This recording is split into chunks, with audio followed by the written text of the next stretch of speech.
Thank you for joining me for another Quick Hits conversation. I'm Dr. Robyn. With me today, I have Estelle Poiré, Coach MJ Tolan, and Alvaro Peralta. I want to ask the question, when you realize you can't trust somebody, then what?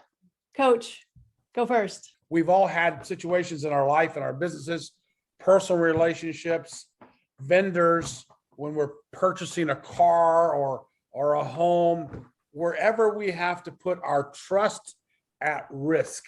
And we felt something from the other person. There was a tell, either something their body language shouted out to us, or something that they said in a whimpering kind of tone, something that alarmed us. And when that happens, what do? All of us have had times where we've been hurt by it, we've suffered by it, we've paid for it dearly, and now we are more experienced. So what do? I'm wearing a big green shirt, so I take a big green eraser and do what I can to mark them out of my life. But unfortunately, sometimes you can't do it like you would want to with a tank and run over them. Sometimes you have to do it diplomatically, gently and slowly, but for sure, caveat emptor, buyer beware, get out of there. First, you have to define trust. In this particular case, the way it's being used is as a verb, a doing. We are trusting someone. How do you trust somebody? And or what do you do when that trust has been broken? And in which case it becomes a noun. There's a difference between a feeling and an emotion. A feeling is more towards a sense of touch. I prefer to think of it as an emotion. If we look at trust as an emotion, it's the ownership of the emotion lays with the person that is experiencing it. And so the first thing I would do if I were in a situation where my trust has been challenged, my sense of trust, my emotion of trust has been challenged, the first thing I would do is self-discovery. What is it about me that does not trust this particular set of circumstances, which includes a human being? It includes, but it's not solely that human being. So it could be something to do with me. It may have nothing to do with the other person. What are my thumbprints on this, and where's that emotion coming up from? So I'd peel back the onion and get to the core of it if I could. The second thing I would do when it's time for communications, whether it's with self or others. So sometimes we need to trust ourselves. We need to learn to trust ourselves. The first thing I would do is speak to the topic and not to the person.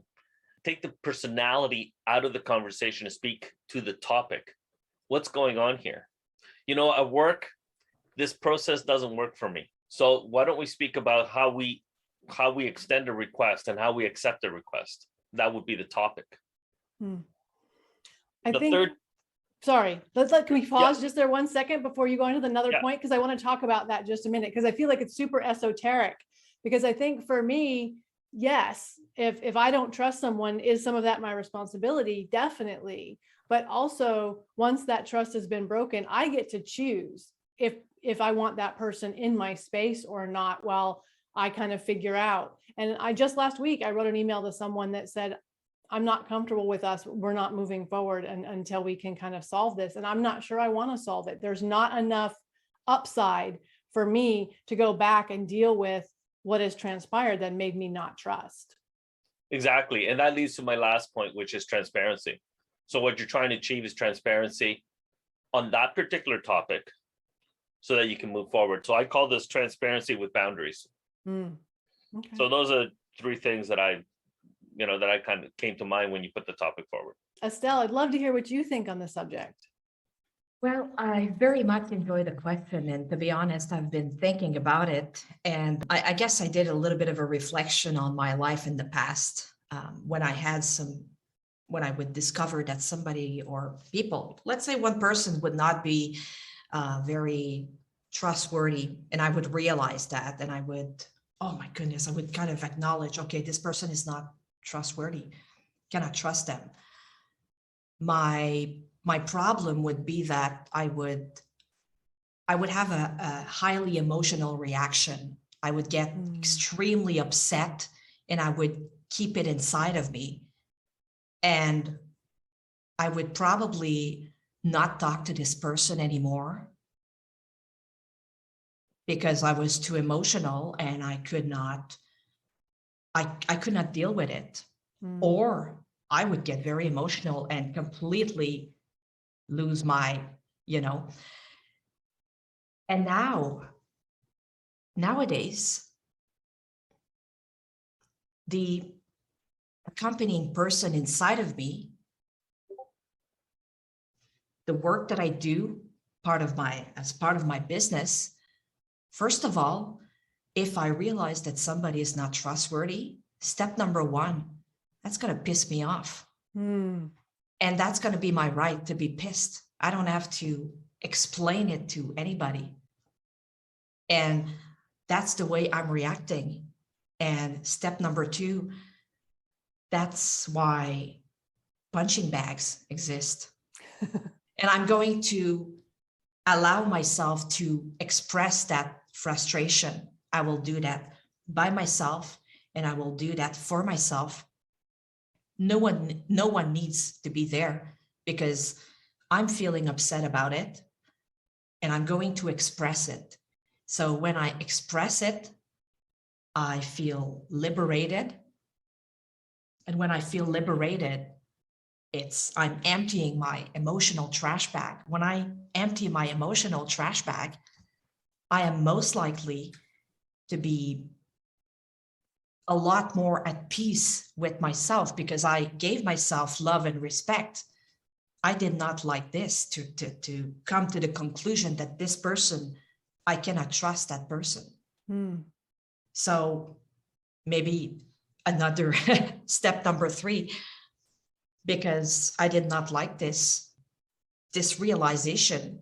Now that I'm feeling less emotional, it's a lot easier to go meet that person. And the French inside of me would simply say, in a very honest way, face to face as much as possible, that I would like some explanations, would like to talk about it a little bit without going in too many details, explaining my point and receiving their point of view as well. So you think that confronting the person, or at least maybe confront is a harsh word, but at least saying, hey, I feel lied to.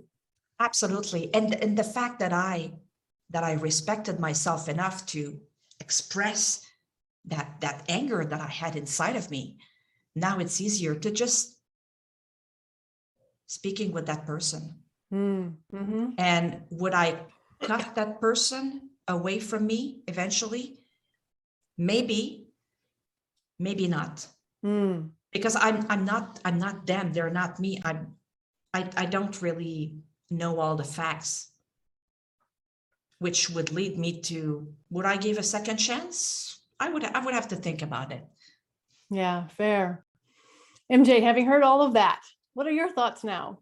Well, I'm really blessed to have heard these different perspectives. Thank you, Alvaro, and thank you, Estelle. It made me reflect on something maybe even deeper to the core, and that is what you talk about, Alvaro, about an emotion. Sometimes there's this thing in psychology, Dr. Robyn, which you attest to, called projection. And sometimes if we feel like somebody's not being given a full disclosure, let's just use those words.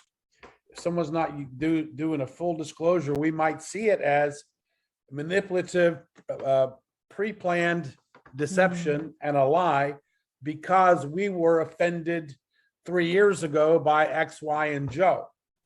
And so we're not letting that happen again. So we have these wounds, which we're going to erupt into an emotional reaction. So I like the idea Alvaro said about, what are we actually talking about? The noun or the verb? What are we going to do? Are we going to separate the behavior or the person? And upon reflection of this, it's a good idea to step back, assess what has actually happened. How does that make us feel? How will that change our behavior, or could it affect our behavior in the future?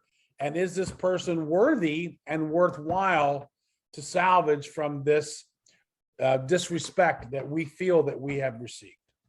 Yeah, it's pretty obvious that this is a really deep and entrenched human condition, this whole thing of trust, and when that trust is broken, because that is our 10 minutes and I have to cut us off there. So thank you so much for having this conversation with me. I appreciate it. And I look forward to speaking to each of you again really soon.